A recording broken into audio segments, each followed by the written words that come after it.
He is the 5th overall selection of the 1999 draft. Talk about more story behind the headline. And he's got a new podcast out right now called Curious Questions, in which he interviews his guests about their lives and interests using their astrological charts as his guide. He is Ricky Williams. How are you, Ricky? Pretty good. Pretty good. Thanks for asking. It's been a long time, hasn't it, since you and I have spoken, I would think. Very long time, yep. Okay. Yeah. Ricky, curious questions. Does that mean, even though if you're answering questions from somebody else, that have you pulled my astrological chart for this conversation, Ricky? I have not. Okay. I mean, I would have loved to. I would have loved to have looked at it because it's an interesting conversation, and a big part of starting this podcast was started way back in my rookie year in the NFL and dealing with the media. And I just felt like the kinds of questions they asked me were fine, but they were only speaking to me as a football player. And I've always, been on a journey to bring more of myself out than just what I can do on the football field. And in that process, I became fascinated with astrology, and it really helped me understand myself and understand my life. And again, it's been a huge passion of mine. And so now, as I have a voice in podcast land, I get to talk about what's interesting to me and ask the kinds of questions that pique my curiosity. So then, what would your if I pulled your astrological chart, what would that tell me about how I should question you? How does that sound, Ricky? Yeah, that's wonderful. So I'm a Gemini, okay, and a big part of Gemini really is curiosity. Curiosity has to be the most important value. And so one question I'd ask myself is has my curiosity gotten me into any trouble? Okay. And has your curiosity gotten you into any trouble, Ricky? It's gotten me into a whole bunch of trouble. To really expand on this idea of curiosity is being curious of what's beyond the known. And I think as a professional football player, everyone looked at me and said, you're living a dream. Like, you should just stay here and keep doing this as long as possible. And for a Gemini, that's death. And so, thank God finally I listened to that voice in my head saying, this is fine and this is great, but there's so many other things in this world that you need to explore, and you don't have that much time. Maybe you should consider doing something else for a little while. And that was my curiosity, and it got the best of me, and it enabled me to walk away from an amazing football career and travel the world and really realize that I am a Gemini, that I get so much more, out of traveling to random places than I do scoring touchdowns on the football field. And that's what's real for me. Ricky Williams here on the Rich Eisen Show. I have several curious questions that I've been curious about you for quite some time that I'm pleased to be able to ask you right now, if I may.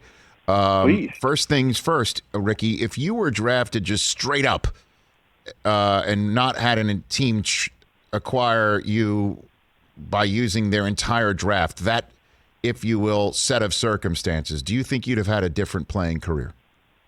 Oh, no doubt about that. And really, to me, it's not so much about the circumstances. I think had a different team drafted me, and I went into a different situation, regardless of how many draft picks there were. I think that would have been a big difference. I think truly, when I came out of the NFL, the Colts passed me up and drafted Edgerrin James, who just made it into the Hall of Fame. And I think of just that situation. If the Colts would have chosen me instead of Edgerrin, it would have, I would have started off my career playing alongside one of the greatest quarterbacks to ever play in the NFL, in Peyton Manning. But I ended up in New Orleans playing alongside great guys, but two Billy Joes. Does anyone know who these two Billy? This is my Ricky Williams trivia. Who were the two quarterbacks? Well, Ricky, you've come to you've come to the wrong place to stump it. It's Hobart and Tolliver. But I get what you're saying. There's no Mannings in the mix. Yes, there's no Mannings. Yes, and Danny Abramowitz, and great guy, right? But Ditka is an old school guy, and he believed that he'd rather have his friends and guys that he trusts on his coaching staff more so than guys that actually can put together, take advantage of the kind of talent we had on offense for the Saints that year. So while we're, I guess, in a way, playing this particular, if you will, game, what about the Eagles? Donovan McNabb famously booed upon being drafted because he was partially, not you. A lot of the Eagles were hoping that you would be, the Eagles fans, but you would be. What if you had gone to Andy Reid in Philadelphia? Do you think that would have been? Oh, my goodness. Yeah, because, I mean, truly, I'm a West Coast style running back. I know I'm a big guy and I can run downhill, but the best use of my talent is in Andy Reid type system. I catch the ball out of the backfield, I can block, I run hard, and I think in that offense, and especially in a town like Philly where they love their football. I know that's one of the reasons I went to Texas, because I know if I'm in a environment where they love their football, I'm gonna thrive in that environment. And really that year, I wanted to be the number 1 overall pick. I wanted to go to Cleveland. I mean, I just can see myself and being really a huge part of the dog pound, and just the way that I play football and the way that I approach things really, I think, fit in all 3 of these systems that that we just referred to. Well, and Ricky Williams here on the Rich Eisen Show. Curious Questions, your new podcast. I mean, you are, as you know, pointed out, a curious individual. You're a thought-provoking individual. You're a thinker. You're also somebody that I would also say doesn't share many similar traits to Mike Ditka whatsoever. So did you guys meet before you got acquired with all of the Saints draft choices? I mean, did he meet you and then know who you were before he's like, let me hook myself up to this kid? Well, I mean, I think, I think in all fairness to him, I was 21. And so to a certain extent, right, I was myself, but I was 21. I didn't know who I was. And especially at that point, most of my life had been dedicated to being the best athlete I can, which, and once I developed there, then I think the other parts, the more curious parts of myself started to develop. But at that point, I didn't know who I was. He didn't know who I was. He just saw that I could, run people over and score a lot of touchdowns. And I think from his perspective, I think it's been lost in my narrative, but I really am one of the toughest, hardcore running backs I think to ever play in the NFL. I mean, in my heyday, I was notorious that if there was a defender and there was the sideline, I'm going for the defender. And I think Ditka, he loved that. And there was one moment, my rookie year, last game of the year, we were playing against the Carolina Panthers, and it was towards the end of Kevin Green's career. And we had a play where the fullback missed his block, and I was able to stop, do a 360 spin, and make a diving block to save Billy Joe from getting sacked. And I came to the sideline, and Ditka grabbed me, and he said, I said, I love you. He said, you're just hell of a football player. And to me, that's one, why I played football in the first place, and two, why, although it didn't go great in New Orleans, why I really, truly loved playing for Mike Ditka. Ricky Williams here on the Rich Eisen Show. So much, again, Curious Questions have been bottled up for about 15, 20 years. That ESPN the Magazine cover. Do you have a copy of it somewhere on your wall, or how do you view that cover now, 20 some odd years later, Ricky? Yeah, when at the time, one of my best friends in the world, Dan Levitard, was writing an article for ESPN the Magazine, and he called me up and he said, we're trying to get do something really special with this cover, to show the connection between you and Ditka. And so for a couple of months, we went back and forth on ideas. And one day he called me and he said, I think I got it. He said, how about, since you guys are essentially married to each other, how about a picture of you guys, you in a wedding dress and him in a tux? And I laughed, and again, curiosity. I laughed and I was like, that'd be interesting. So I said, sure, let's do it. And, about a month later, we're in New Orleans. We do the photo shoot, and we're in the limo. Coach Ditka and I driving back to the Saints practice facility, and he has a cigar in his hand. He looks at me and he's like, "I don't know how they got you to put that dress on, but if they would have asked me, I never would have done it." And I looked at him and I said, "Why are you just telling me this now?" And so the magazine comes out, and of course, the day training camp starts, and I get off the plane in La Crosse, Wisconsin, and all the media is there with this huge how big ESPN the Magazine, this huge magazine in their hand, saying, "What is this?" And so it wasn't a great start. It wasn't a great start to my training camp. It wasn't a great start to my NFL career. But now I look back and I'm glad I did it. And times have changed, and I think people get the joke more so now than they did back then. No doubt about that. I mean, I agree. And then why Master P? How did you get hooked up with him? Do you think that was a mistake for you as well, or are you just being curious in that respect, Ricky? It comes from the same place. And again, I think I would put that in the category of my curiosity getting me into trouble. And this idea of seeing the way that people do things. And so coming out of college, all the slick haired runners and agents would come after me. It just felt so dirty. It just felt gross. And this guy Terry, who was a runner for No Limit Sports, him and I really we built a real friendship, Mm-hmm. And if I was going through stuff aside from agent and stuff, I could call him and we could have real talk. And that just felt better to me. And so thinking about what do I want my NFL career to look like, it wasn't me with the slick-haired agent, fast. Regardless of how much money I would have had, that just didn't feel good to me. But having someone that I felt a connection to, who was by my side, and we were building this thing together, that's what felt good to me. And then, so yeah, please go on. And so I started hanging around, No Limit Sports and just their crew, and it really was like a family. And fast forward, we get to the contract negotiations, and my agent, a guy by the name of Leland Hardy, who worked for No Limit Sports, he sat me down. He said, okay, here's how we want to approach the negotiations with the Saints. And he said this, he gave me three options. He said this option would make you the highest paid rookie ever in the NFL based on guaranteed money. This one it can make you the highest paid player, but you have to earn it through incentives.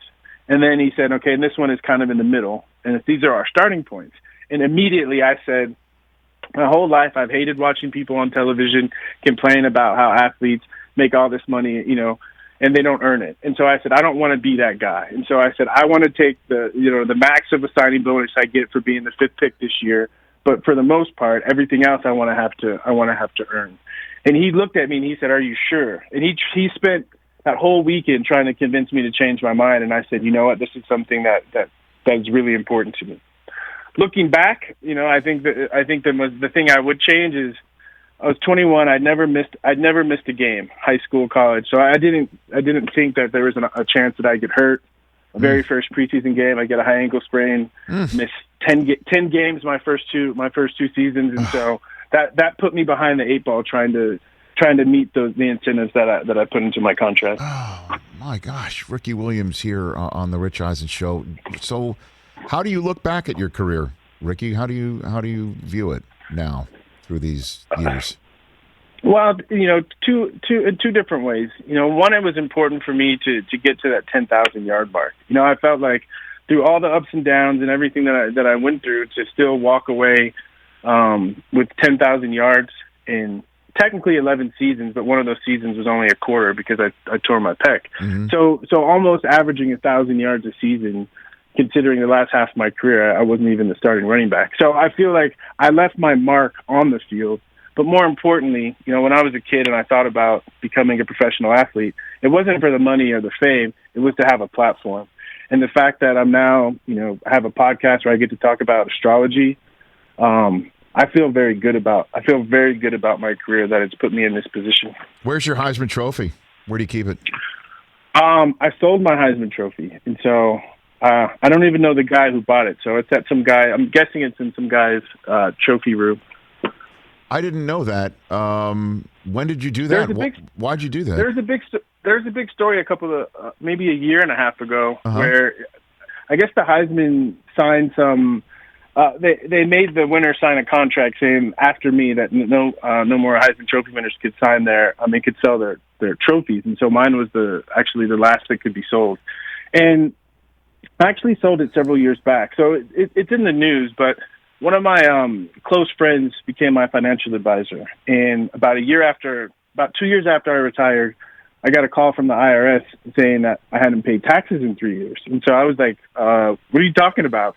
So I called my financial advisor, and come to find out that she pretty much had stolen all my money, and so kind of had this come to Jesus moment where I woke up one day and I was like, "Okay, what am I going to do with my life?" And I realized that because of what I've accomplished, I had enough resources to get myself on my feet and start to rebuild my life. And so that's what I did. Wow. And so now this pod, who do you want on it? What do you want to do with it, Ricky? Well, we started mainly heavy in sports.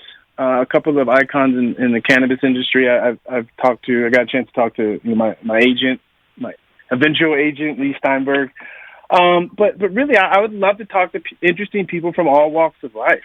Because what I'm trying to show people is that, people have so many ideas about what astrology is. And to me, it's a useful tool to help you understand other people and help you understand the world. And I think in the format of these conversations and asking questions and giving people a little bit of astrological insight based on what comes out of the conversation, I think it introduces people into this, at least in my opinion, one of the most amazing languages or symbol systems out there. And again, it's a passion of mine. I love talking about it. And so I feel very fortunate for this opportunity. So Tom Brady's a Leo. He was drafted the year after you, and now he's just won his 7th Super Bowl, Ricky. You're also all about wellness and maintaining. What do you think of this? What does him being a Leo tell you about what Tom Brady can continue to do? Do you think? Yeah. So in general, Leo, the lion, has a lot to do with the sense of royalty, right? This idea of letting your light shine. And so I think it's important for all of us, but specifically Leos, to find that area in life where they truly shine, And for me, and I think a lot of athletic African-American, a lot of athletic kids, especially boys, right? We think that our way to shine is by being a professional athlete. And for Tom, he's found his way to shine. For me, it wasn't football. I feel like what I'm doing now, this astrology work, talking to people, this is how I shine. And what's interesting astrologically, so on the Super Bowl, during the day of the Super Bowl, the planet Jupiter was interacting with Tom Brady's Leo sun. Okay, and so whenever we see these interactions between planets, it's opportunities. I think of astrology as telling us what the weather is like, and for this month, okay. The month of February, if I was talking to Tom Brady, regardless of who he was and what he was doing, I would say this month is a golden opportunity for you to shine bigger and brighter than you've ever shined. And the fact that he has a habit of doing this, that's an easy bet, easy bet based on Tom Brady, astrology, and what life was presenting in now for him during this month. So, because that month is always the month the Super Bowl is going to be in, too. My goodness.